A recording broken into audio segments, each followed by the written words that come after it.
Selamat siang Bapak. Siang juga. Tahun 2024 itu kan ada penerimaan dari Samsat.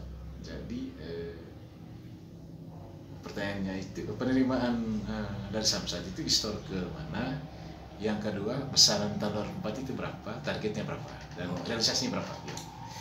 Target untuk tahun 2024 kemarin 28 miliar 287.834.287. Siap. Ya.